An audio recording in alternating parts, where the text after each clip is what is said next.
everyone.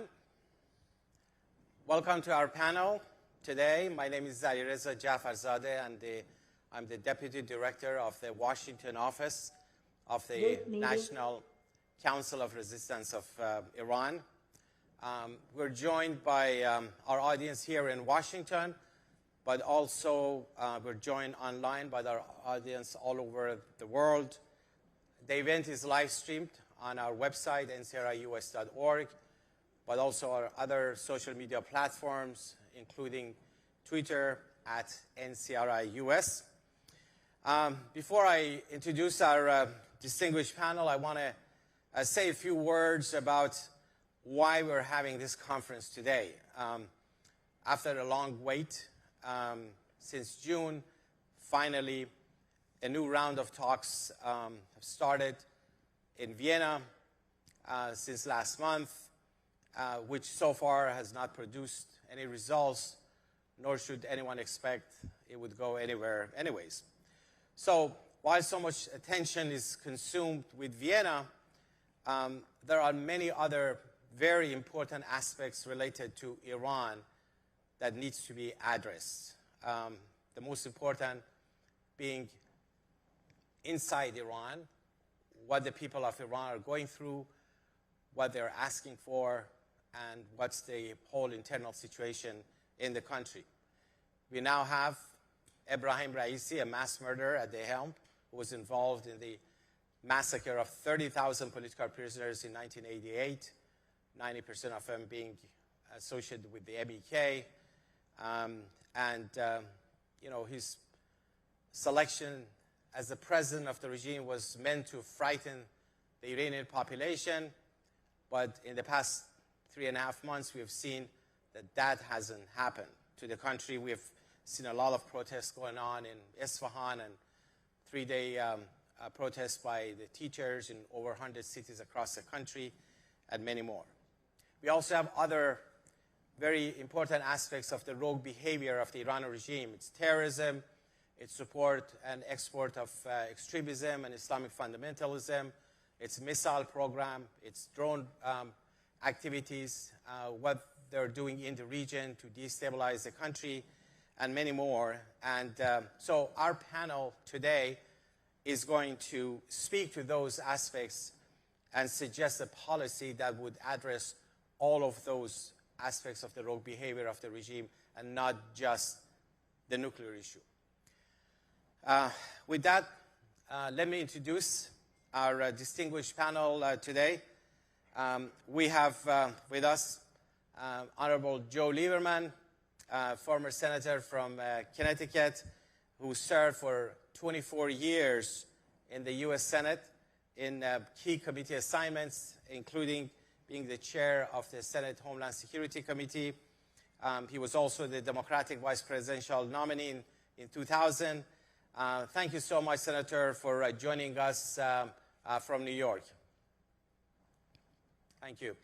And joining us from Florida is Mr. David Shep, former acting director of the Defense Intelligence Agency, former special assistant to the president, and senior director for intelligence programs and reform.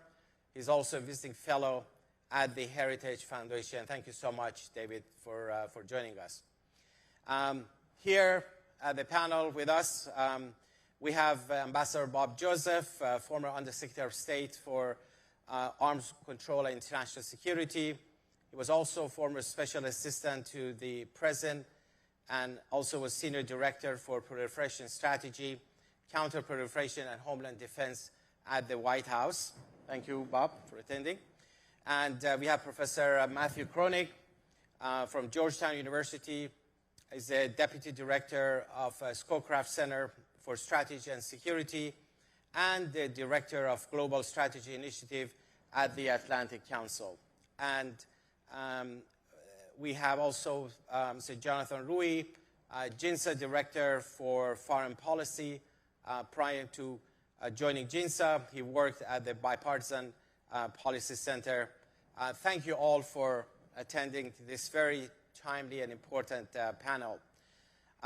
We're also releasing our new report that I want to just take a few minutes to elaborate on just like one part of this report. We have a copy of it right here, available for the journalists who are here and others who are here. We're just releasing it today. Let me just spend a few minutes on this report.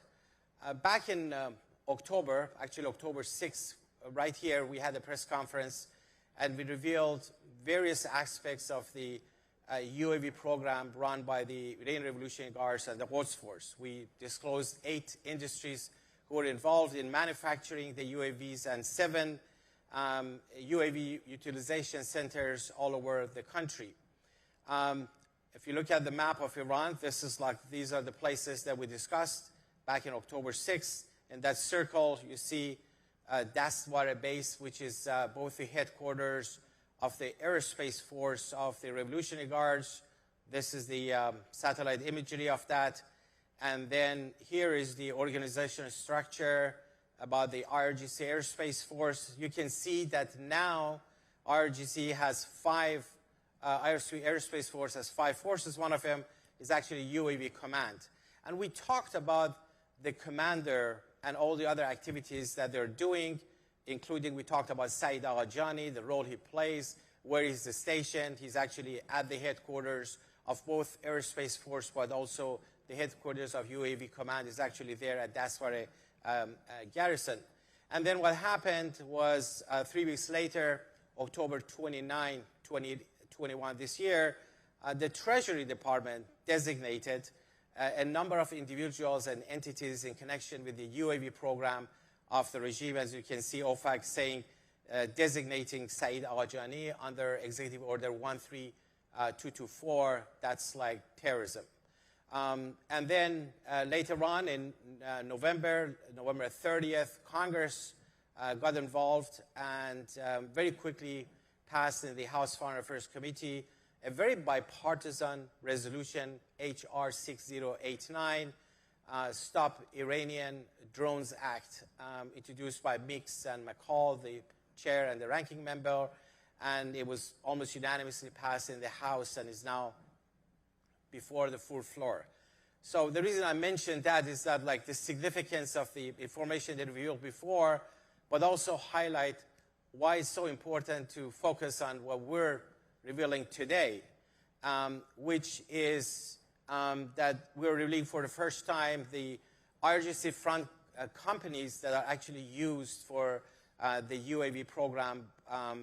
These are the network of companies with civilian titles. They're very, benign-looking companies that, but in fact, they are at the service of the Revolutionary Guards for the purposes of procuring parts, material, and accessories for their UAV program.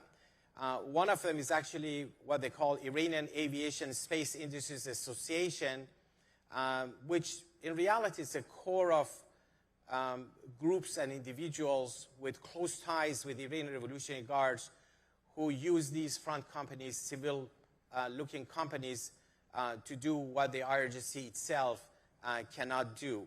And we have elaborated on that and how they're actually helping the IRGC to circumvent sanctions and purchase accessories. And it's really a smuggling ring for the regime. But when you go on their websites, you look at them, you don't see any of those signs, but in fact, that's what they're doing. I'll give you like just 2 examples of them. One of them, for instance, is Hamid Saidi. He's the director of one of those 15 companies that we're revealing today. It's called Farnas Pasargad. You can see him, the shorter guy, showing the UAV navigation system to the Supreme Leader Ali Khamenei. You can see like how close he is. And then what he's actually doing, he has done joint projects with the IRGC, building spy drones. He chaired the board of directors of this UAV working group, which is part of the that association I mentioned. He's very close to Saeed Aghajani, the person I just mentioned earlier, who was just designated as terrorist by the Treasury Department. He's also associated with the Quds Air Industries, which is the main body within the regime that is involved in producing the UAVs. The next person, Masoud Qasemi, he wears different hats. The picture on the right, you see that the airplane in the background. On the left is the Chamber of Commerce of Alborz province. He actually uses some of those elements to help the regime. He's a board of directors, a member of the Iranian Aviation Space Industries Association. He previously chaired that. He's a nephew of RGC Brigadier General Saeed Qasemi, one of the hardcore Revolutionary Guard commanders who makes headlines in news in the Iranian media like every other week. He uses Alborz Province Chamber of Commerce to circumvent sanctions. So here is a list of 15 companies, and I don't want to go over all the details here. All the information is actually listed in this report that we're revealing today. But you can see that the first two of them, I talked about them. And then we have the Iranian Research Organization for Science and Technology. And then you have Iranian Innovation and Acceleration Center. Actually, Hamid Saidi, the first person I showed you today, he's one of the main managers of this center as well. And then you have Farnas Pasargad, which is the one that Hamid Saidi is running. And then you have Balgostar Negah Asamanha Technology, which actually produces UAV parts in cooperation with the Airspace Force of the IRGC. Then you have Kharazmi Electronics Industries. You have the Iran Bek part, Khabarmianeh. And then you have the Safa Production Distribution Cooperative Company, which is one of the subsets of the Iranian Aviation Space Industries Association. And then you have Arastec Aircraft Maintenance Service Company. And Maham Pergas Technology, interestingly, that entity is headed by an RGC Brigadier General, who's also a pilot, Mohammad Nourouzi. And then we have Hezareh Sevam, Industrial Alloy Development Company, and who works closely with the Ministry of Defense and the Atomic Energy Organization of Iran. And then you have Nazari Titanium Company, which is run by two brothers, Nazari brothers. They work very closely with the Ministry of Defense, Ministry of Oil, the Atomic Energy Organization, providing them with the things that they can't get it elsewhere. And then you have Sarah Safe Tools and Noandishan Composite Structures Industrial Productions. Having said that, let me just say a few words. What we can conclude from this is that since Raisi took office, the Quds Force of the Revolutionary Guards has intensified its activities, including its UAV attacks. And they're spending billions of dollars on UAV and missile, and while 80% of the Iranian population live below the poverty line. So that's why we need to deal with firmness with this regime. No sanctions relief should be allowed. Congress should impose sanctions in addition to the legislation we have. We want to make sure that all of these front companies are also included. And at the end, the way that the Iran regime has handled all of the issues, certainly it's imperative for all of the UN Security Council resolutions to actually come back and be reimposed on that. Now, with that, I want to get the opportunity now to go to our panel. I want to start with Senator Joe Lieberman. Senator, thank you so much for attending again. We're all ears, and we'd love to hear your thoughts, please. Thank you, Ali Reza. Thanks for that characteristically compelling report, in this case about the Iranian drone program. And I must say that what you've just presented, and I'm sure the written report backs it up, reminds us that the NCRI-US is not just an advocacy group, but it also has become a respected think tank, you might say, and even beyond that, a kind of independent intelligence agency whose reports have attained credibility. And that's really contributed to the effort to improve the lives of the people of Iran, and also to make the region and the world, including the United States, safer from the threats represented by the current regime in Tehran. So I thank you, Alireza, and thank all who work with you at NCRI-US. I'm glad to be able to come in for a few moments today to join this distinguished panel, and I regret that I have to leave shortly after I speak, but I think it's an important time for us to be gathering here, as Alireza said, related to what's happening in Vienna in the talks, but also in Iran itself. And I want to step back for a moment and put this in a larger context. The world today obviously is unsettled in many ways, and we have the continuing threat of terrorism to the United States, including terrorism sponsored by the #1 state sponsor of terrorism, which is the Islamic Republic of Iran. But in addition, the world is heading back toward a kind of great power competition, particularly with Russia and China. And the Biden administration's foreign policy, I think, has emphasized a return to America's classic democratic values, as illustrated in the Democracy Summit that the administration convened in Washington last week. And also, we've begun to strengthen some of our alliances, which weakened a bit in the previous administration, particularly with NATO. But in this focus on China particularly, and there seems to be an opinion rising that the United States is trying to withdraw, or at least pull back, from the front lines of the Middle East. And to me, that is not only a mistake diplomatically in terms of our own security and prosperity, but and principles, but it's also effectively impossible because we are too engaged historically and today in the Middle East. And this vision was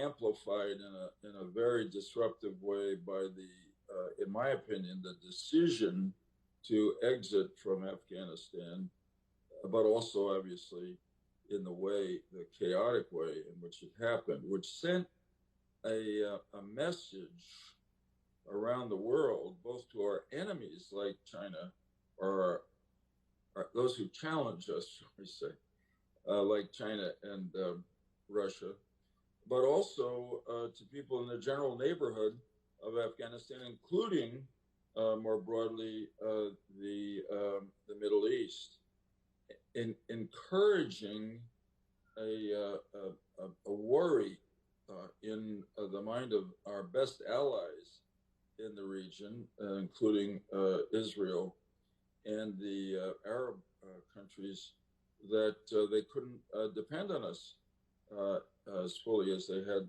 over time, and leading to the beginning of interactions with China, strengthening of interactions with Russia, and forming of new alliances within themselves to counteract this fear that the U.S. wouldn't be with them. So you followed all that detail. So here's the point I want to make at the outset, and I'll amplify it briefly. It is I think we're on the wrong course, we, the United States, in our efforts in Vienna to re-enter the JCPOA. I think these efforts are well-intentioned, but they don't meet the reality of what Iran is doing, either in Vienna or in Iran or throughout the region or the world. And I think they're in that sense unrealistic and risky, highly risky. So I'll talk in a moment about how I hope they'll be changed. But I want to say something else in terms of a larger context. I think it's not only important that the United States change and toughen our position, in fact, to step back from the JCPOA negotiations as they're constituted now in Vienna, but generally to be tougher with Iran. Not only is that, in my opinion, the best way to try to move back toward more security and more constraint, containment, at least, of the Islamic Republic of Iran, but it provides us, the U.S., with, as I see it now, the best opportunity to show, to counteract the impressions that were left by the withdrawal from Afghanistan, and more broadly, to be tougher on Iran as a way to say to our allies,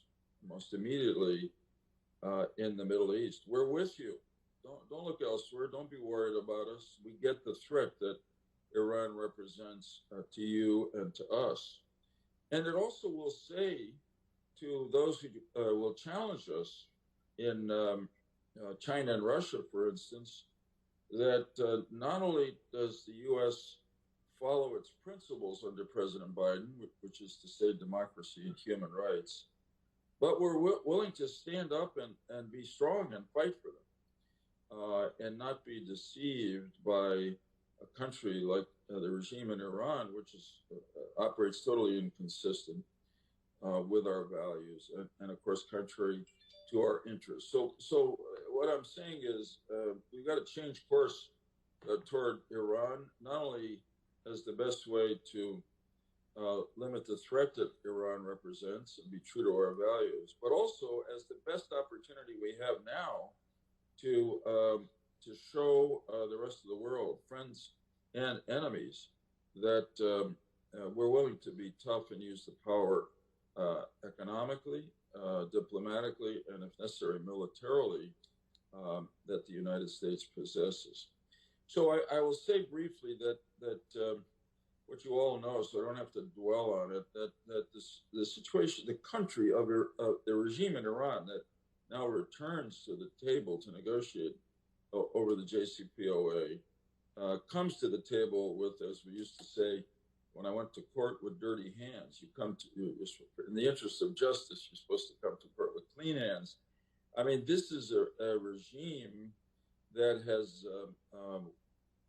recklessly violated the most compelling and important terms of the JCPOA, which was not a good agreement overall, but there were certain requirements on Iran, and they've broken through them. As you know, they're enriching uranium to a very dangerous level at this point, and stated just in the last few days that they were going to keep doing it until all the sanctions on them were removed, which is outrageous.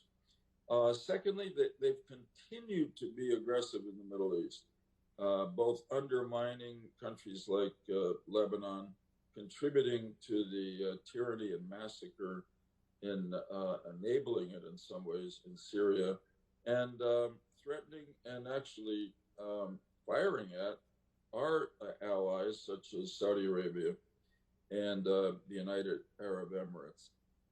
It's very important also to look inside Iran, consistent with a priority that we give to democracy and human rights. And it's important, I think, that we do this particularly so close to the democracy summit that the Biden administration convened just last week, because the government in the regime in Iran has gotten to be more totalitarian in the last year. With the coming of Raisi, as Ali Reza said, a mass murderer really should be spending his time before the International Criminal Court in The Hague, not in the president's office in Tehran. but let me just read you from a report that another group I'm involved with, called United Against Nuclear Iran, recently issued. The Iranian regime executes more people per capita than any other country. It carries out more total executions than any nation but China, whose population is over 17 times more than Iran's. Tehran continues to target political dissidents and ethnic, religious, and sexual minorities for execution. Capital punishment can be and often is carried out against juvenile offenders and for nonviolent crimes. I mean, this is a brutal, inhumane regime that doesn't understand what we Americans mean when we talk about the rule of law. And really, how can you trust a regime like this, headed by a person like Raisi, really headed by a supreme leader, Khamenei, who says the most terrible things about the United States of America. And let's go briefly to the talks in Vienna. And let me begin with this outrageous demand that that Iran made, that the U.S. has, I think, mistakenly accepted, that Iran wouldn't sit in the same room with the United States of America during these negotiations.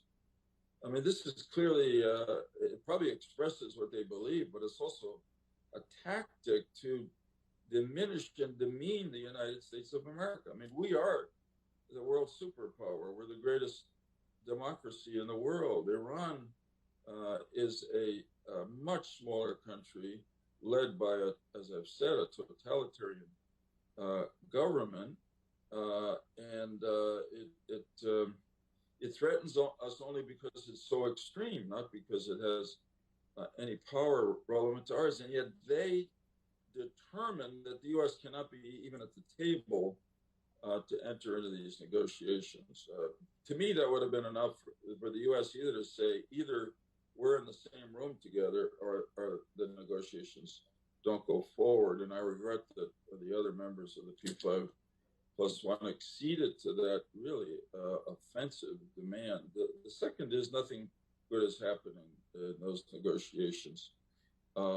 As much as we have tried, the U.S. administration, to give Iran reasons to really negotiate openly and in a way that we could rationally accept. For a while, there was talk of a less for less agreement, and that was a trap, really, and it would end up being less from them and more from us, and only lead us down the road to real danger of their nuclear program, much more than we are now. So I'm glad the U.S. seems to have pulled back from that. I'm also encouraged that the administration recently added sanctions on some of those involved, for instance, in the drone program in Iran and other programs. I think we're moving towards sending a stronger message to Iran. I myself am pessimistic that it will work. I frankly think that we'd be better to leave the negotiations. Let them, let the Iranians, who desperately need the removal of the sanctions we imposed on them for their economic well-being, let them figure out how to bring us, the U.S., and hopefully some of our allies in the P5+1 back to the table, and let us stand with our allies in the Middle East, Arab and Israeli, and most of all, let us stand with the people of Iran, who, as the NCRI-US and other sources have documented, are increasingly opposed to their own government because it doesn't serve them. It serves a small clique of radical Islamists and corrupt thugs who are making themselves rich while the people suffer.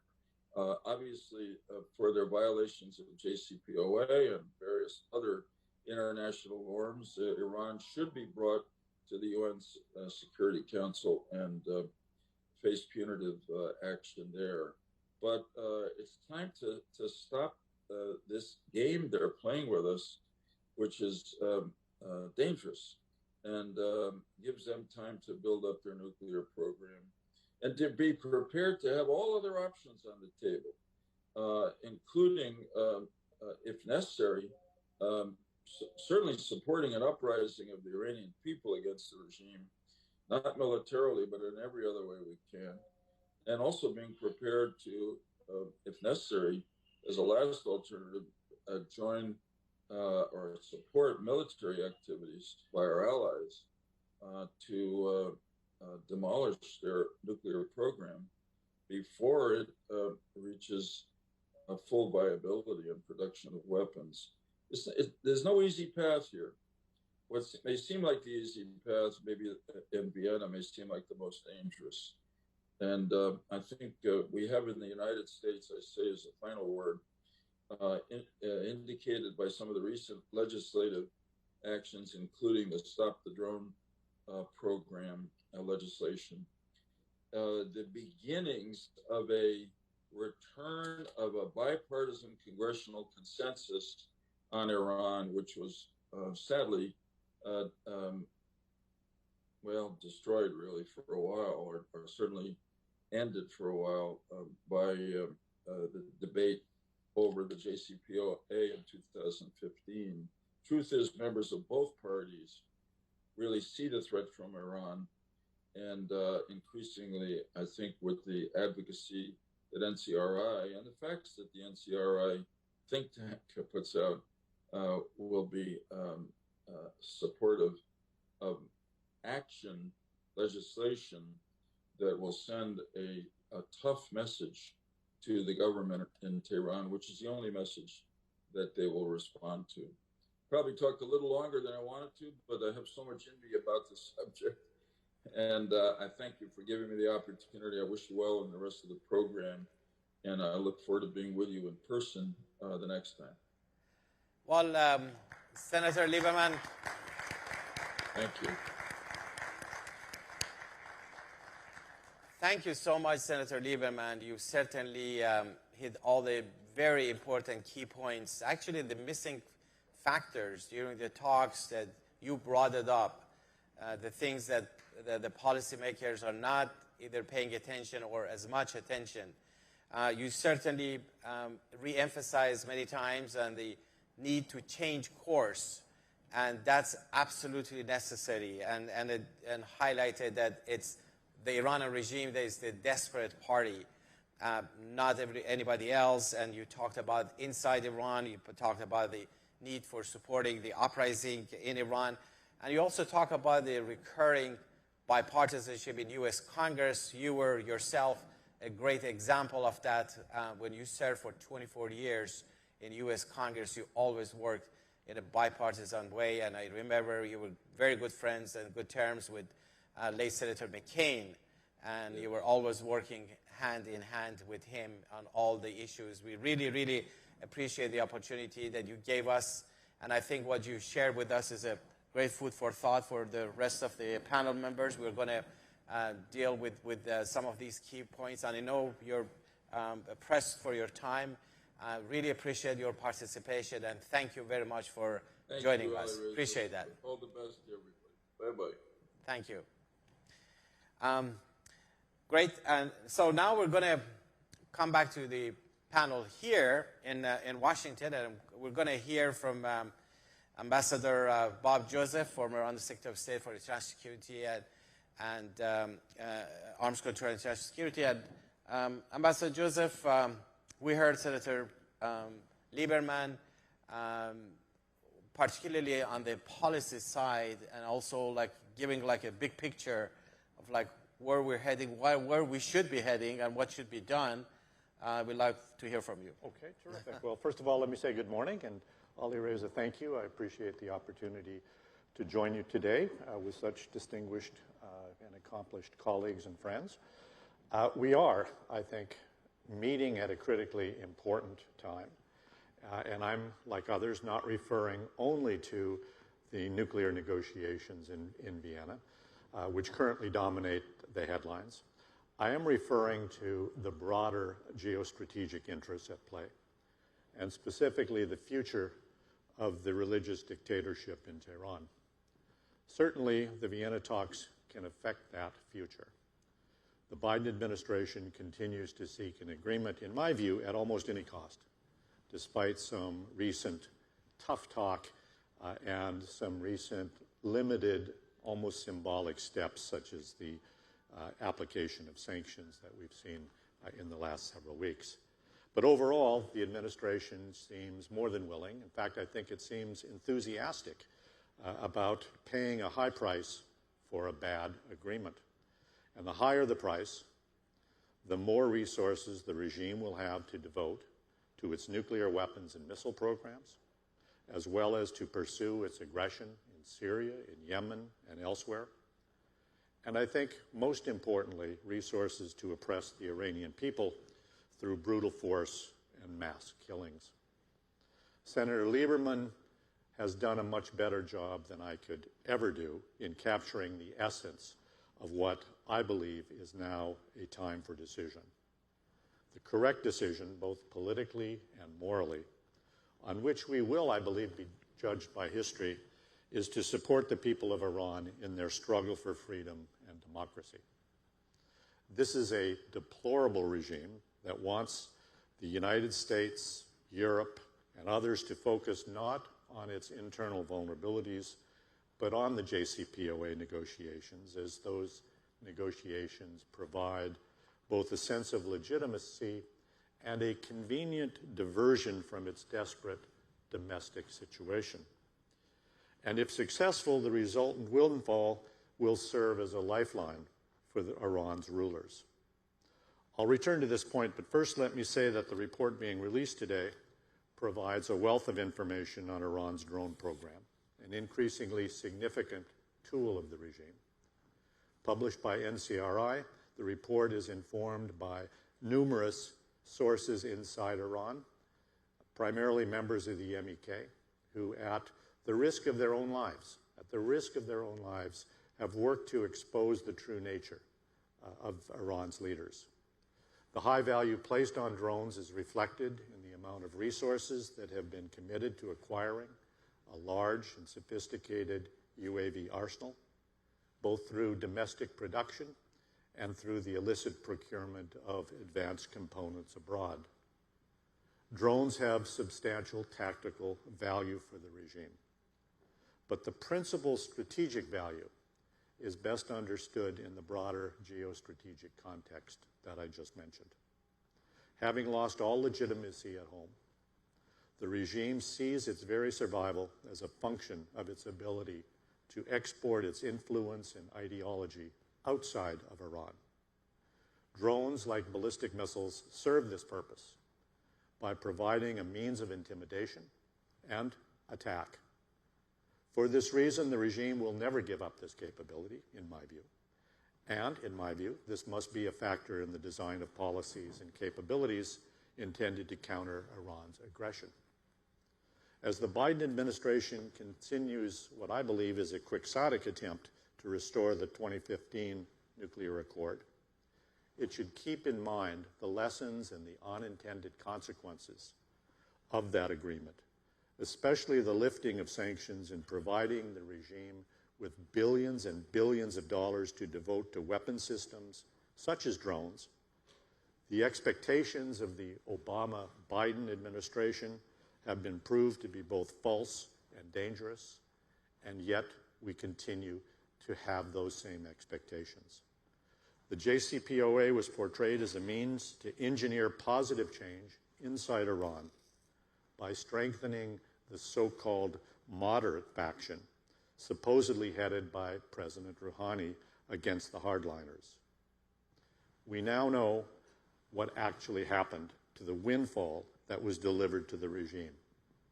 The money that was not siphoned off through corruption was used to acquire even more deadly arsenals of missiles, drones, and other weapons to support the murderous Assad regime, the Houthis, and others, including Iran's terrorist proxies.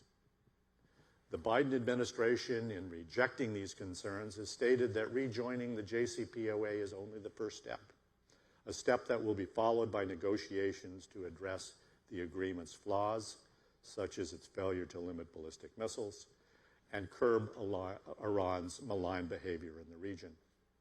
Yet we all know that when U.S. sanctions are lifted as a condition of rejoining the agreement, it will be the last step, not the first step.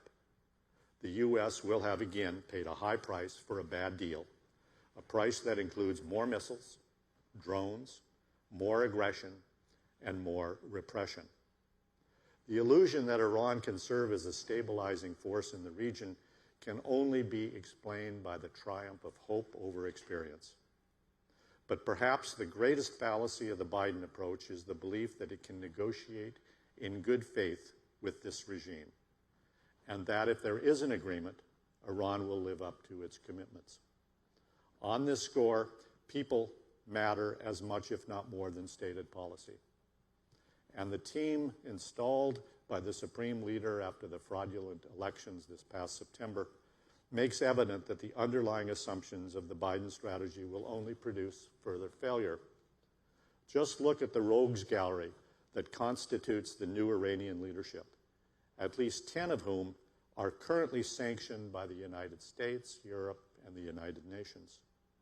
Foremost, of course, is President Raisi, who served as a member of the Death Committee in the murder of thousands of political prisoners in 1988, a true crime against humanity that has recently been described by over 100 European parliamentarians as an act of genocide.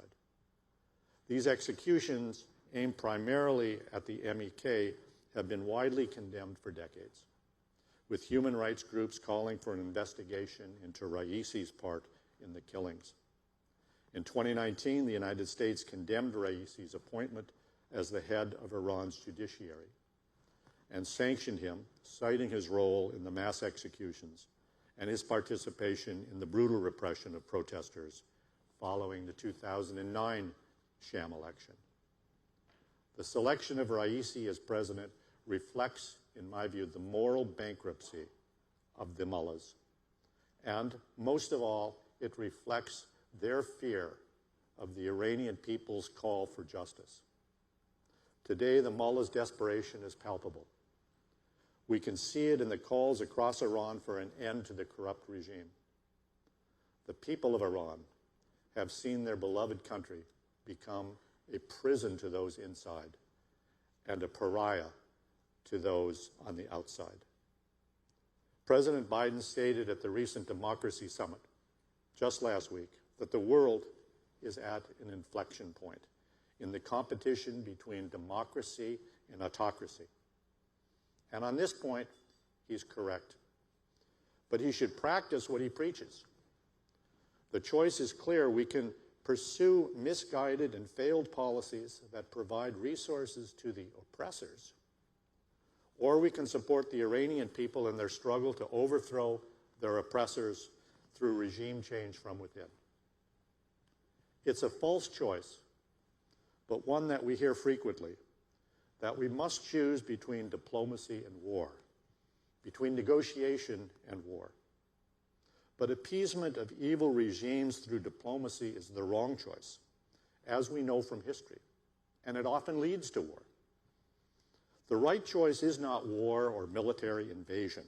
The right choice is to support the resistance to this regime, the resistance that upholds the values of democracy and human rights. Mrs. Rajavi's plan of action, the well-known 10-point plan, provides exactly that vision. And the organized opposition within Iran provides the means to achieve the goal of a free Iran. Thank you. Thank you so much.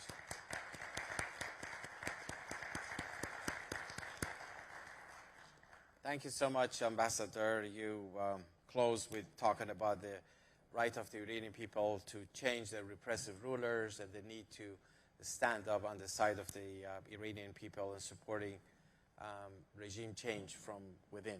Now I want to go to Mr. David Shep, who's joining us from Florida. And Mr. Shed, you've dealt with the Iranian regime's behavior in the region for years and years, and you have experienced everything firsthand.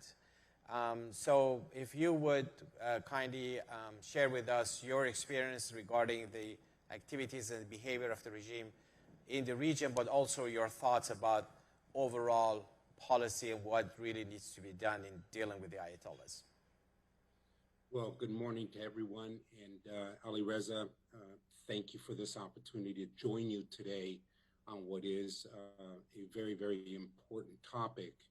And as both my predecessors on this august panel have already commented, and they're a very tough act to follow, I can tell you that there is no topic more of greater interest and of greater priority than this one in terms of talking about Iran, its behavior, where the United States stands on it along with its allies, and at the present time in terms of the impact that it has not only inside Iran, which others have already spoken so eloquently about, and I'm sure we will hear from the fellow panelists further about that, but also in its near abroad and then its reach around the globe in terms of promoting its hardline policies. Serving as an intelligence officer, I also want to thank the NCRI, much as Senator Lieberman recognized, that you are, in essence, an intelligence organization collecting at great peril information inside a despotic environment in which you can quite literally say take no prisoners when it comes to collecting on the UAV program and many of the other aspects that you are engaged on, and then finding a way to share this with the public and have that awareness created by the great work that you are doing in terms of sensitizing the world as it pertains to the activities of this despotic regime.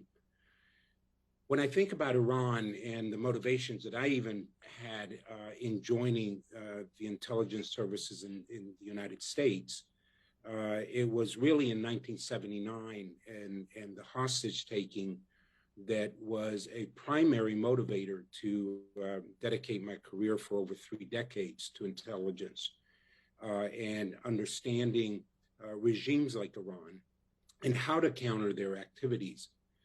What I find fascinating by way of a backdrop is that the Iranian regime really since 1979 has had a very expansive definition of what it believes constitutes a foreign policy by being consistently on the offense. And by being on the offense, I mean they have taken matters into their own hands in where they will go anywhere at any time, and their reach is pervasive and ubiquitous in going after anybody that expresses dissent.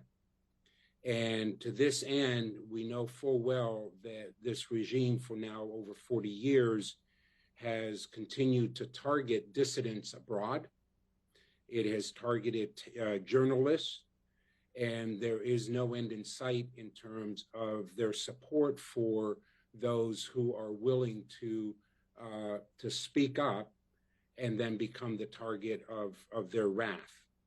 And to that end, when I think about the attempted or actual assassinations in about 5 countries since 2015, 2016, in Europe, in the Middle East, and even in the Americas, I find that there is no sign of diminishing their intent to go after those who oppose the regime and speak out for the kinds of values that Senator Lieberman and Ambassador Joseph have already referred to.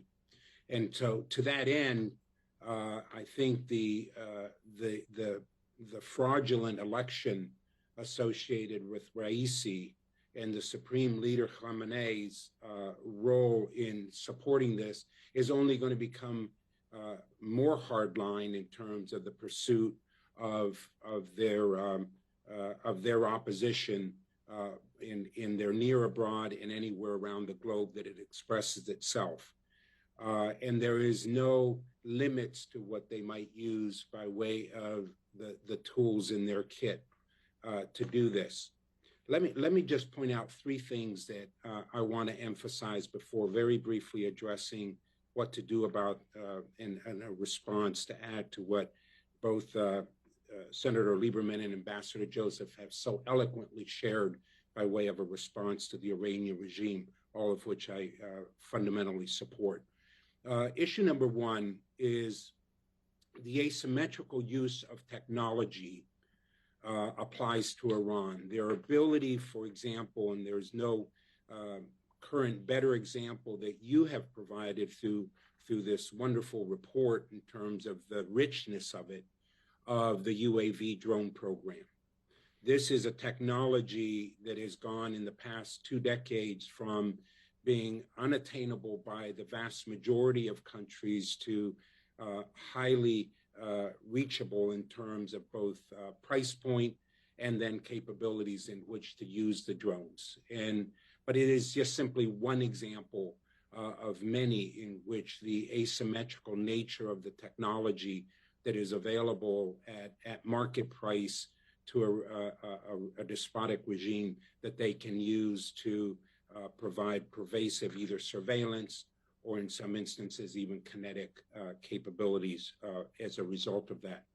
The second observation is the internet and the ability by Iran at a fairly high level of sophistication to use the internet is a means for targeting people, be it through their phishing exercises and attempts, as well as disruptive attempts, as we saw with the case of Saudi Arabia and Aramco, and their ability to go after their defined adversaries in a way that they use the ones and zeros to pervasively go after them in that regard. And the third observation that I would make is their proclivity, and that requires two sides of that equation, to enter into agreements with what is emerging, and Senator Lieberman talked about this return to greater power competition or great power competition in the case of China and Russia. And the two regimes in the case of Xi Jinping in Beijing and Vladimir Putin in Moscow, who clearly do not share American values, or certainly the traditional American values of democracy and human rights, and the partnerships that they're making, which are longstanding in the nuclear file in terms of Iran, and the missile file as well in terms of Iran. But this is broadening and deepening in the sense of those ties. So how do we respond to it? It occurs to me that the last thing you want to do is take the foot off the proverbial pedal on the pressure on the Iranian regime. And this idea that any kind of lifting of sanctions or lifting or providing sanction relief will be met with a response of kindness and understanding and making concessions on the part of the regime is an entirely false premise, which is not supported by history in any way, shape, or form. So one is continuing the pressure, and Ali Reza, you clearly made that point in your opening remarks. Secondly, it's finding ways, as Ambassador Joseph has already referenced, how do you support the internal opposition so that the focus of the regime continually goes back to inside Iran as opposed to the export of their nefarious activities, be it in Iraq, Lebanon, Syria, and elsewhere around the globe, so that they have to attend to the kind of internal pressures that emerge from that opposition, which, as you pointed out, Ali Reza, is becoming stronger and more vocal in recent times. And so this is an opportunity for the Biden administration to actually show support for the internal opposition. And by doing so, one of the things that I would argue vehemently for is to bring them the internet through satellite and access to outside information, as I think people long to be free and long to have information delivered to them in a manner that is uncontrolled and unconstrained, as the regime clearly wants to do. And thirdly, it's to, again, use the international forums, but with the United States in the leadership, to really keep the human rights issues at the forefront and place the regime clearly in the crosshairs of one of, if not the greatest human rights violator in the world at present time, along with China and its treatment of the Uyghurs and elsewhere, but certainly all in that category of countries. I look forward to the questions from the audience, and with that, I will turn it back to you with those initial thoughts at this point. And again, thank you for this opportunity.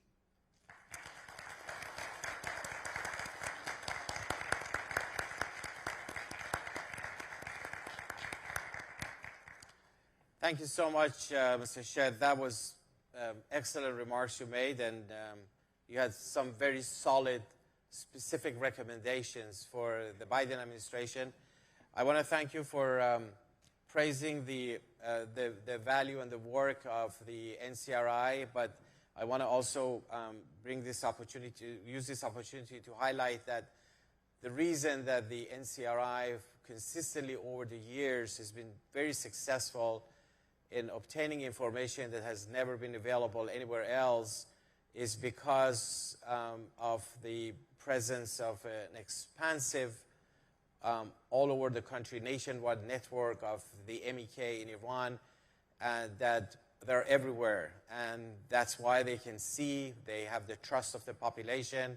That's why they can get the information. And they have been very consistent. It's not only like on one subject or a scoop here, a scoop there. It's been on all the subjects related to Iran, from nuclear to missile to UAV to the internal situation in the country. And I think you have emphasized on the significance and the value of this information.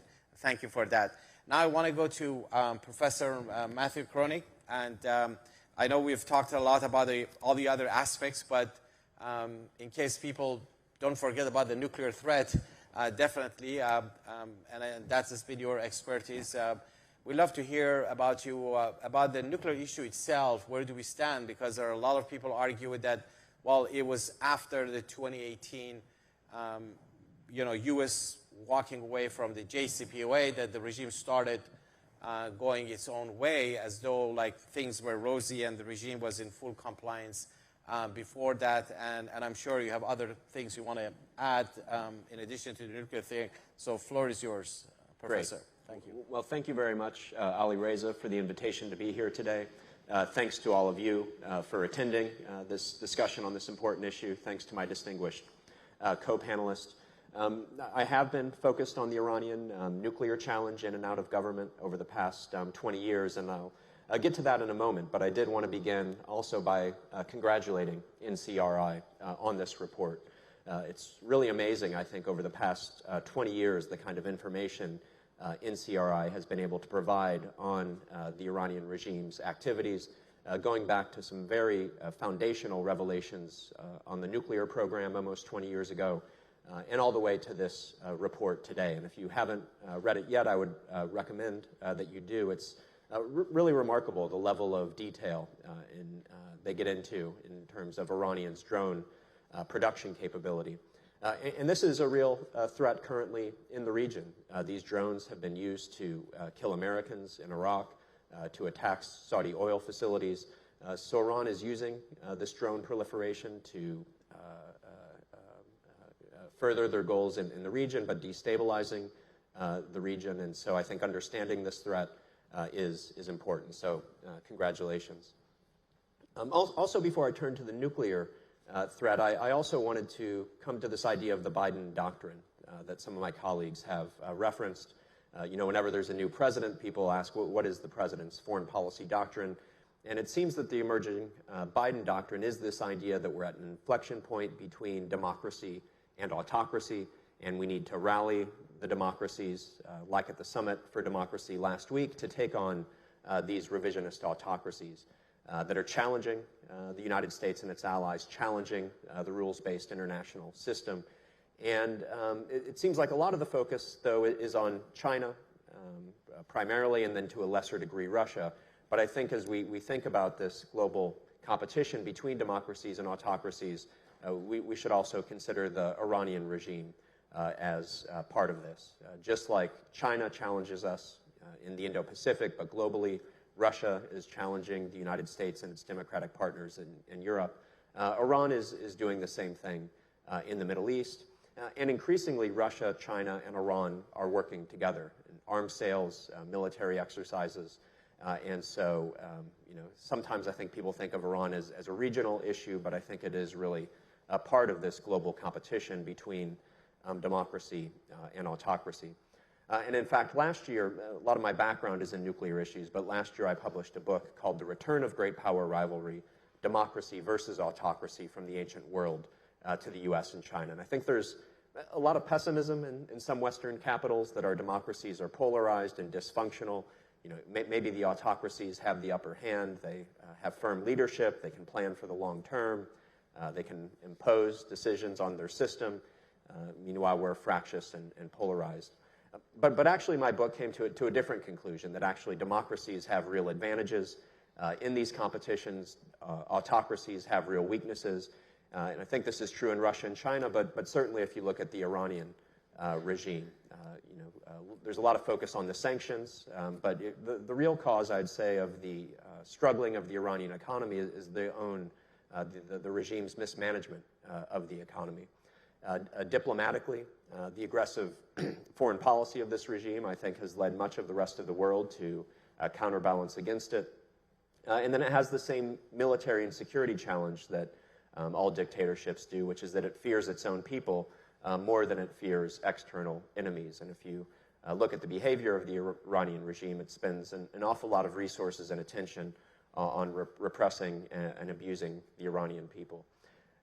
So it should be apparent what I've said already, but this isn't a conflict between the United States and Iran. It's really a conflict between the current regime in Iran and the rest of the, really much of the rest of the world that wants to have a functioning rules-based international system, but countries like Russia, China, and Iran are challenging that.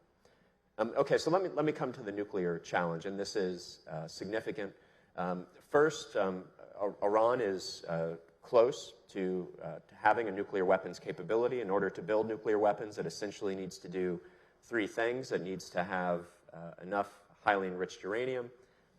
It needs to have the ability to fashion that into a nuclear warhead, and it needs the ability to deliver that against its enemies. Many assess that Iran already has the ability to build at least a basic nuclear warhead.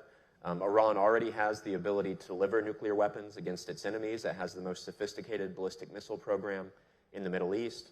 And so the last remaining piece is the uranium enrichment. And so people have focused on this breakout time. How long would it take the Supreme Leader to dash to one bomb's worth of weapons-grade uranium? And right now, outside experts are estimating that this breakout time has shrunk down to as little as 3 weeks. So if the Supreme Leader made the decision today to enrich as much uranium as fast as possible, that he could be essentially to the point of no return within 3 weeks. So this is really, I think, the worst position we've ever been in, including worse than in 2012 in the run-up to the last deal. Why do we care about a nuclear-armed Iran? It poses a number of obvious threats. It could lead to further proliferation of nuclear weapons in the region and to terrorist groups. If Iran is backstopped by nuclear weapons and a nuclear threat, I think the regime would engage in more aggressive course of diplomacy and support to terrorism in the region and around the world. And there would be a risk of nuclear war. And I don't want to exaggerate that. I don't think it's high. But the risk is not zero. There would be, I think, serious crises between a nuclear-armed Iran and nuclear-armed Israel, nuclear-armed United States. And any one of those could spiral out of control. And once Iran has intercontinental range missiles, which is something that it's working on, could result in a nuclear attack on the U.S. homeland. So this is a serious threat. I think some of our partners are correct to say this is an existential threat. So what to do about it, and I'll wrap up there. Let me first address Ali Reza's good question. Of course, this nuclear program is not the result of the United States withdrawing from the JCPOA. This is something the Iranians have been working on for 20 years. They carefully negotiated the JCPOA so they could continue to advance their nuclear program even with the deal in place. And then, as Ali Reza correctly points out, they weren't even living up to the strict terms of the deal even while the deal was in place. So I think we need to keep our focus on the problem. The problem is the Iranian regime, not President Trump or his decision to withdraw from the agreement. So what do we do about it? I think an engagement and pressure track makes sense. I think it's fine if the Biden administration and others want to try to talk to the regime. I think it makes sense to talk to your enemies. But we need to have a stronger pressure track. I think the regime needs to understand that it can't muddle through and get to a nuclear weapon, that if it continues on the path that it's on, that there are going to be unacceptable consequences. So I think there are a number of ways we can dial up economic pressure, including secondary sanctions on Chinese purchases of Iranian oil. I think there are things we can do to make the regime worry more about its domestic insecurity issues, as David Shedd correctly pointed out, supporting the democratic aspirations of the Iranian people. And then I do think we need to put the military option back on the table as a last, first to support diplomacy. I think that's one thing that will concentrate minds of many of the diplomats in Vienna. If they know that their efforts fail, the result will be military strikes on Iran's nuclear facilities. And then as a last resort, to prevent Iran from building nuclear weapons if necessary. So I think by following a strategy like that, we can keep Iran from building nuclear weapons, but I think the ultimate goal, as many of my colleagues have pointed out, is to one day have a better government in Iran that respects the human rights of its own people and that follows a more cooperative foreign policy internationally. So I'll end my remarks there and look forward to the discussion. Thank you.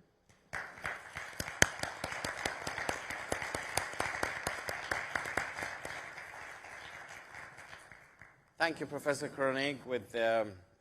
You gave an overall picture of the whole thing, both the nuclear and also you had some specific policy suggestions, including the supporting the democratic aspirations of Iranian people, and especially given the breakout time and the urgency of the matter, I think that increases the urgency for the need to see change in Iran, as you also suggested. Now we're going to go to Jonathan Ruhe, the Foreign Policy Director of JINSA. Jonathan, please feel free to pick up on anything else that we haven't covered, or if there are things that you want to re-emphasize on those, the floor is yours. Well, thank you very much, Ali Reza. It's an honor to be back here with NCRI-US. I and my organization support the goals of NCRI-US, and we've been focused on sort of addressing the comprehensive range of challenges posed by Iran, both to the Middle East, the global order more generally, and also inside Iran itself. I'm going to pick up on an issue that has been addressed at the broader strategic level, but I'm going to jump down a little bit to more operational considerations, which is Iran's growing use of drones or UAVs. I would join my panelists in recommending the new book that's been released today. As someone who's been studying this issue for years, there's a wealth of new information on the structure, roles, organization, capabilities of Iran's growing drone program. And I'm really specifically going to pick up on one issue that the book lays out in great detail, which is Iran's use of drones to project power around the Middle East gives it an ability to compensate for many of the internal inherent weaknesses of the regime that have already been laid out very well by the preceding panelists. And so what my organization does, and what I'll use as sort of a stepping off point from the book that's been released today, is what we call the Iranian projectile threat. And drones are central to this, but we also look at non-nuclear ballistic and cruise missiles, because I think they're increasingly of a kind in terms of how Iran is improving these capabilities and how it seeks to use them. And I would just point out that often drones of the type that Iran uses for for attacks, which are often sort of one-way kamikaze drones, where the vehicle and the warhead are one and the same, are often referred to as a poor man's cruise missile. So we're talking about sort of an overlapping set of capabilities here. So the bottom line essentially is that Iran is able to compensate for its weakness at home, project strength abroad, due to a combination of three factors that it's exploiting, I think, in a very sophisticated fashion. The first, as the book lays out, is Iran's concerted improvements to its drone and missile capabilities just in the past 5 or 6 years, especially since it enjoyed all the sanctions relief from the JCPOA nuclear agreement. Iran has plowed millions of dollars. The figures range, but certainly it's made a concerted effort to improve the range, the payload, the maneuverability, and the accuracy of its drones and cruise missiles to the extent where they can pose capable threats not only to point targets around the region, but also even more mobile targets like ships plying the Persian Gulf or even the Red Sea. And so Iran increasingly uses drones and missiles in mixed swarms to overwhelm the region's air defenses, and it does so, I think, in a startlingly effective manner, which I'll get to in just one second. The second factor, and as the new book points out, is Iran's ability to proliferate these capabilities around the region, Yemen, Lebanon, Iraq, Syria, while also using Iran itself as a base for launching these attacks. And what that does is it essentially encircles the Middle East, U.S. allies in the region, and U.S. bases in the region with overlapping fields of fire, or as the Israelis call it, the ring of fire. So you can't just look at attacks coming from one direction. You have to have a sort of a 360 perspective, and this further complicates air defense efforts by the United States and our allies. And thirdly, and I think this is somewhat underappreciated, is the lack of strategic depth in defense by the United States and our allies in the Middle East. The famous statistic that I'm sure you've heard before is a concerted attack on Saudi Arabia's lone desalination plant could essentially deprive the country of tap water, potable tap water, for a year. But you look at ports, seaports, skyscrapers, palaces, each of the countries in the region, these valuable strategic assets and critical infrastructure are all concentrated in a very small number of targets that Iran can hold at risk for the reasons I've laid out. And so what this creates is a situation where Iran's drones are becoming weapons of mass effectiveness that help compensate for the regime's weakness at home and give them strategic leverage. And just very quickly, it was mentioned earlier, this 2019 attack on the Saudi energy facility at Abqaiq, and this was sort of Iran's, for lack of a better term, proof of concept for this new range of capabilities. And it checked all three of the boxes that I just laid out. It was a mixed swarm of long-range drones and cruise missiles, 25 in total. The attack came from an unexpected direction. I think the Saudis understandably expected such an attack to come from the south, from Yemen, came from the north, from Iran, again, as the book lays out in greater detail than I've seen before. And thirdly, it targeted critical infrastructure. It hit one of the world's biggest oil processing facilities. And I think tellingly, the debate inside Iran when they were getting ready to hit Abqaiq is they also looked at a U.S. military base, a seaport, and an airport before they finally decided on striking the oil facility. And from experts I've spoken with in the region, this attack could have been much, much worse than it was. It was successful. Most of the drones and missiles hit their targets accurately. But if Iran wanted to, this could have been much more dangerous and catastrophic. And just to close out my remarks, since that attack on Abqaiq, you've actually seen drones become increasingly central to Iran's projection of power around the region and its threats and attacks to the United States and our allies. In 2018, when the Trump administration left the JCPOA, Iran used drones for about 19% of its attacks around the region. Today, that number has tripled to about 60%. Additionally, 3 years ago, Iran used an average of just over one drone per attack. And that also has tripled, which reflects this growing use of these capabilities in swarms to overwhelm and confuse air defenses. So it's certainly a growing problem. I I hope my comments have amplified what the book lays out in great detail, and I would just say, in terms of steps going forward, things the United States and our partners can do, I think one is, look at the Middle East and the changing strategic context in the region in just the past year plus, driven largely by a shared threat from Iran. We've had the Abraham Accords, which, while most of the cooperation has been economic, there is room to bolster defense cooperation in the region, including, I think, one of the highest priorities would be greater efforts to integrate regional air defenses. It's a high bar, but there are certainly steps the United States can take with its allies in the region to begin bolstering those defenses and countering Iran's ability to impose costs and develop strategic leverage throughout the region. Secondly, and this picks up on what many of my preceding colleagues have said, is genuine sanctions enforcement on a lot of Iran's ability to obtain dual-use materials, to advance its drone program, and also penalize countries that help Iran further these capabilities. Because I think what we've seen so far is, as has been laid out before, the Biden administration is conspicuously under-enforcing sanctions as a way to try to keep Iran at the table and find a way to say yes to re-entering the JCPOA or some even worse, less for more deal. And then finally, I think it would send an important signal to Iran, especially as we're sitting with them or sitting at a different hotel from them in Vienna, to signal that the United States is serious about considering other options. Iran does this all the time. We saw it in the past 2 years around the Middle East. They're willing to talk with us or indirectly to us. At the same time, they're willing to ratchet up the pressure through kinetic attacks around the region. And by and large, I think the U.S. response has largely been deafeningly silent.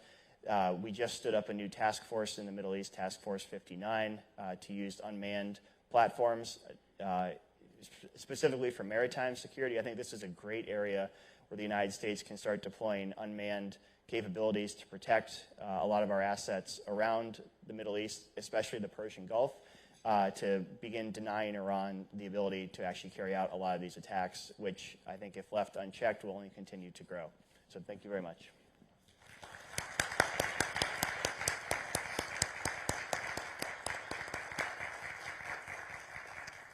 Thank you so much, Jonathan. That was a really excellent assessment that you provided with lots of details, numbers about the, particularly the UAV threat and how actually the sanctions relief has actually helped the regime advancing its UAV program. Now, I would like now to go to the our question and answer session, and so we can have a little bit of discussion. But I want to first start with the accredited journalists and those who are in the audience here. And we have some questions that are sent online from journalists, but let's start from here. Please raise your hand, introduce yourself, and there are microphones that are available. Please, anyone? Yes. Yes, thank you for holding this panel. Chanel Rian with One American News. The Crown Prince of Saudi Arabia just announced that he would like to be involved in more of the Iran talks that are taking place now. What is the panel's take on what would happen if the Saudi government were to involve themselves in this discussion? Okay, well, it's over to the panel. From David to those who are here, who wants to take it? Bob, you want to start? Well, I usually pass the hard questions on to someone else. Look, I think it's very important that we work with our allies and we support our allies. And we keep our allies very much informed. The Saudis understand the threat from Iran. I think they understand it much better than we do, quite frankly. And I would say that certainly they can't become a negotiating partner.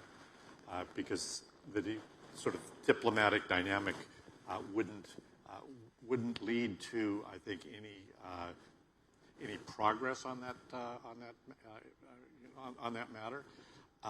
But again, just to reinforce sort of the importance of allies. And I think, in part, we have abandoned allies. We have not, as others have said, taken full advantage of the Abraham Accords. In fact, I think we have downplayed those Abraham Accords. And we can use, I think, our allied support for leverage in the negotiations, and we should do that. But I did want to come back, if I may, just very quickly to another point, and that is that I'm often misunderstood and even more often misquoted as objecting to negotiations with Iran. Let me just be very clear. I'm not opposed to negotiating with Iran or with other corrupt and repressive regimes. After all, I led the negotiations with Libya that led to the end of their nuclear program. And in fact, bringing that nuclear program back to the United States along with its longer-range missiles. And we didn't provide them in that context with any means of oppressing their own people. What I object to is bad negotiations, a bad deal, as we saw in 2015, a deal that did not really prevent the regime from moving forward with their nuclear program, and a deal that provided the resources to brutalize the Iranian people and to pursue very aggressive aggression within the region. I'm not optimistic about the negotiations today. In fact, it's the same people with the same flawed ideas, I think, on our side as well as with the European delegations. We have a regime that will not negotiate in good faith. We have a regime that values its nuclear weapons program. Iran today is currently a virtual nuclear power. This notion of breakout time and moving from a year to 6 months to 3 weeks, I just think that's the wrong metric. Iran is a virtual nuclear power, and we have to deal with that today. And I think the only real solution is regime change from within, because as long as this regime is there, they will continue to pursue a nuclear weapons capability. I've taken way too much time in answering the question, but I just wanted to clarify that point. Great. Thank you so much. Does anyone else wants to weigh in on this question, or are we? I do want to. I want Yeah, to please. weigh in on it very briefly. I would watch very carefully this offer from the Saudis as a message that they do not trust the United States in the negotiations or our European allies. I think there's, if you think about the changes over the last 9 to 10 months in terms of the administration's position vis-a-vis Saudi Arabia, the diminishment of the embracing of the Abraham Accords that were mentioned, I think the Saudis are very concerned that the rug will be pulled out from underneath them.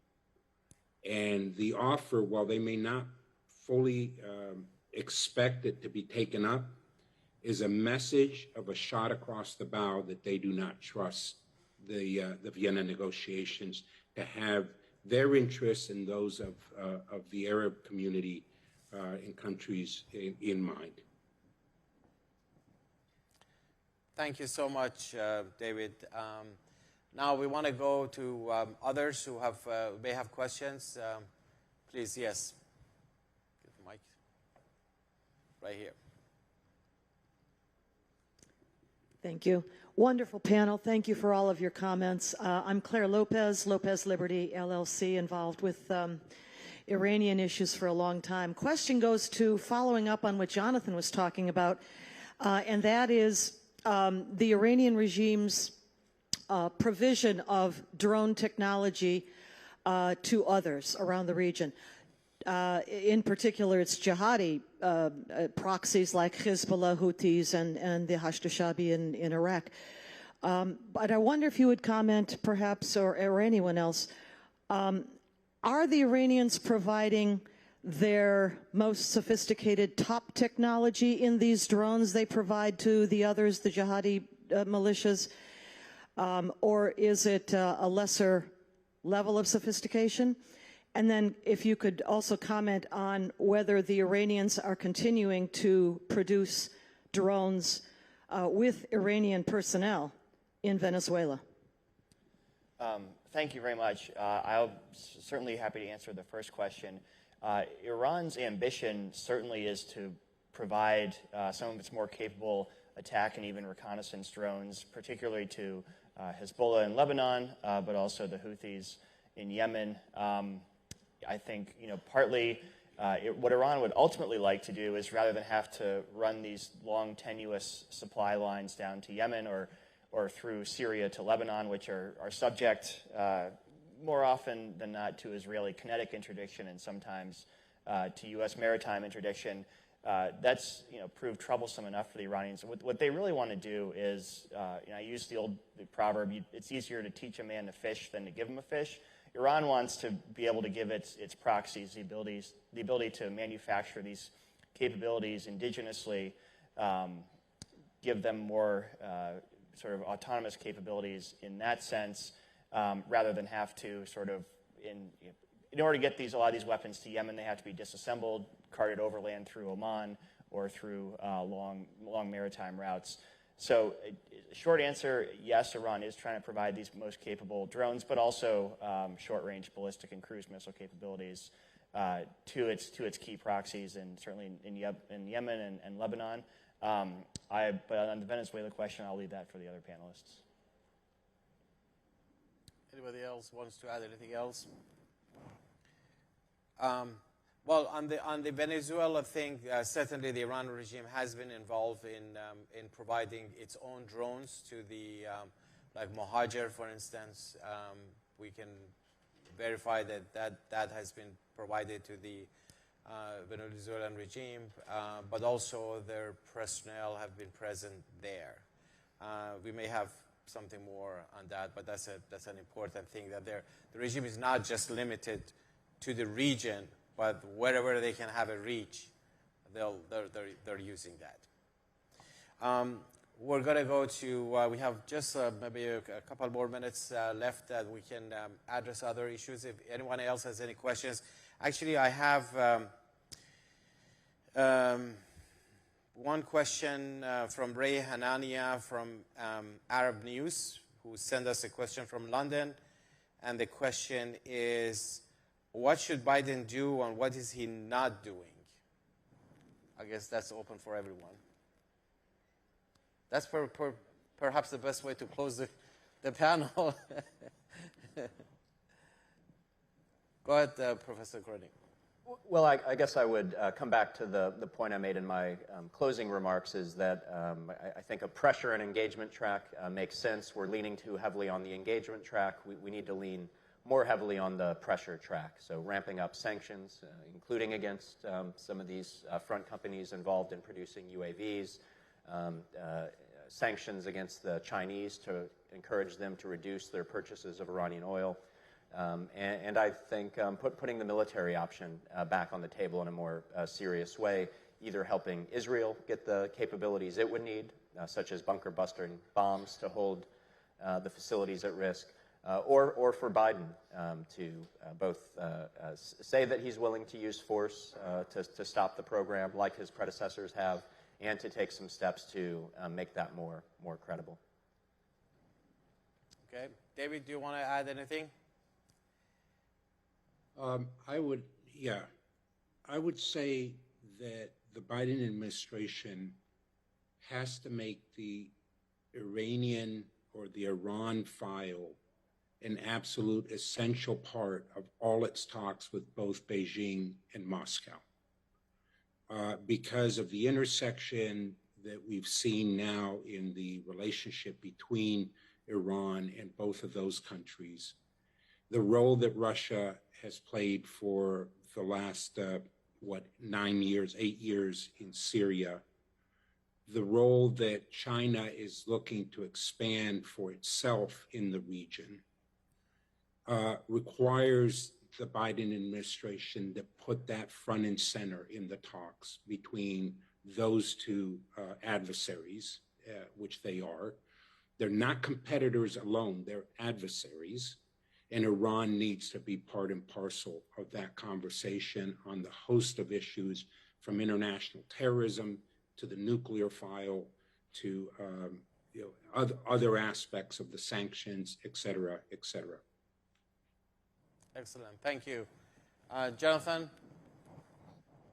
I would just, to add to Professor Kroenig's point, the Biden administration should set a deadline for the talks, after which it's prepared to build out real credible military options, and also ramp up sanctions on the Iranians. I think, and the reason I say set a deadline is because Iran has every incentive to play for time in the talks, given that, centrifuges spin more, stockpiles accumulate, it gains irreversible know-how in addition to all that.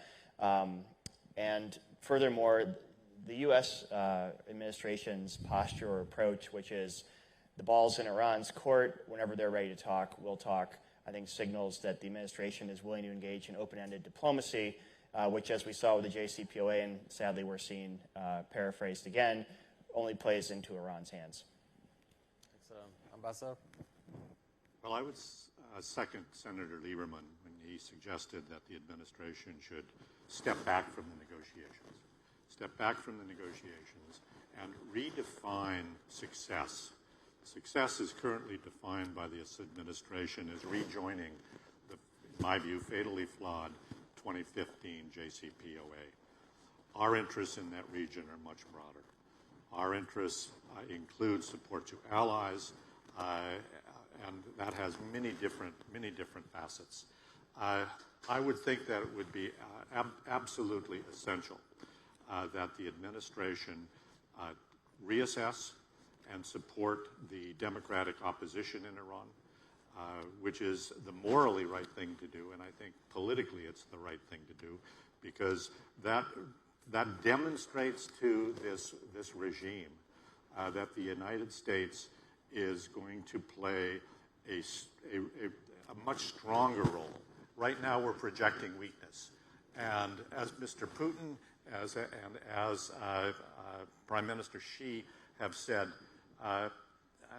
weakness is very provocative. And our adversaries will always take advantage of our weakness. And that's clearly, I think, what is driving the regime's negotiators in Vienna today. Good, and I want to add my own words.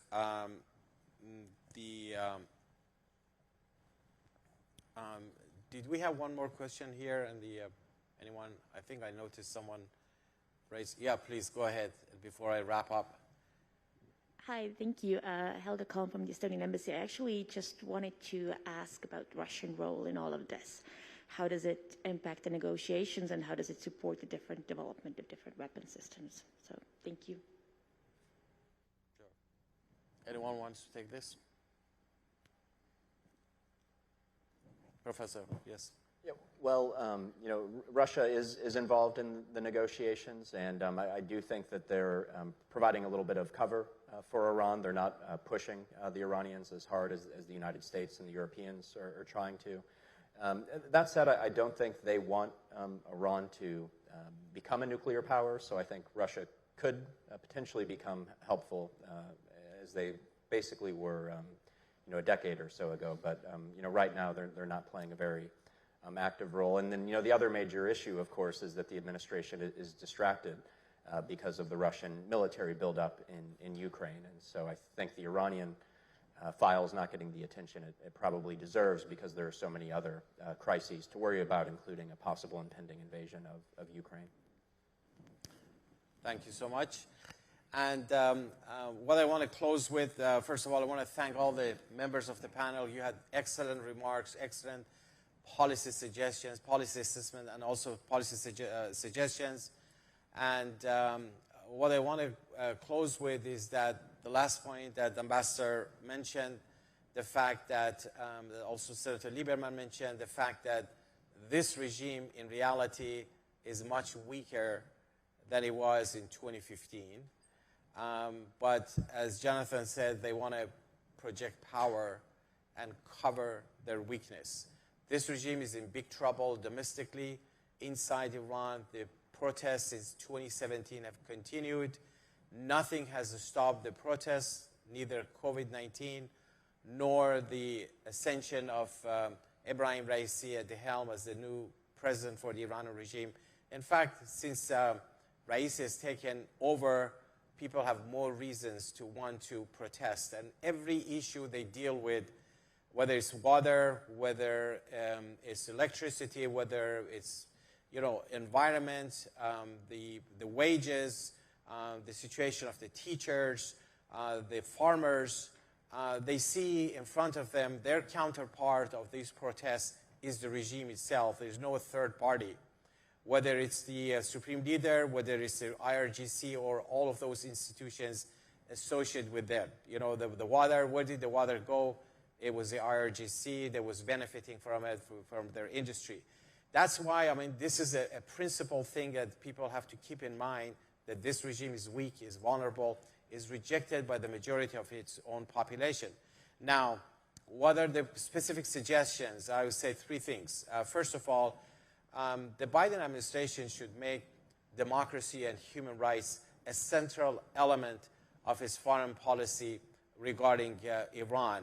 And this shouldn't be difficult, and it's very practical. Specific steps can easily be taken that also corroborates with the stated principles of the United States. This way they can stand on the side of the people of Iran instead of finding a way of dealing with the repressive rulers and giving them, as Ambassador Joseph said, giving them some kind of a legitimacy. Second, holding Ebrahim Raisi to account. There is a new factor, that's Ebrahim Raisi. And he needs to be held accountable, as Senator Lieberman said, for crimes against humanity and for genocide. There are specific actions that can be done, the Magnitsky Act, and there are other ways that this could be pursued. But this should become a priority for holding him accountable. And third, in terms of the game is over. The Iranian regime has been in serious violation of the agreement that, they worked it out in 2015. Honestly speaking, they were in violation since day one, because all the new evidence shows that they had at least 3 sites that they had introduced nuclear material, which they never declared it back in 2015. So they were in violation then. They have continued to be in violation. Why would anyone waste any time? All the UN Security Council resolutions need to be brought back, period. And that's the way, to deal with the Ayatollahs. And obviously, the real responsibility is on the shoulder of the people of Iran and to organize resistance to bring about change. And that is the solution that will end all the problems associated with the Iran regime, whether it's nuclear program, whether it's missile regional instability, and also repression inside the country. With that, I want to close the panel, and I want to thank every single person who also participated here in Washington and those who are watching us online. Thank you so much.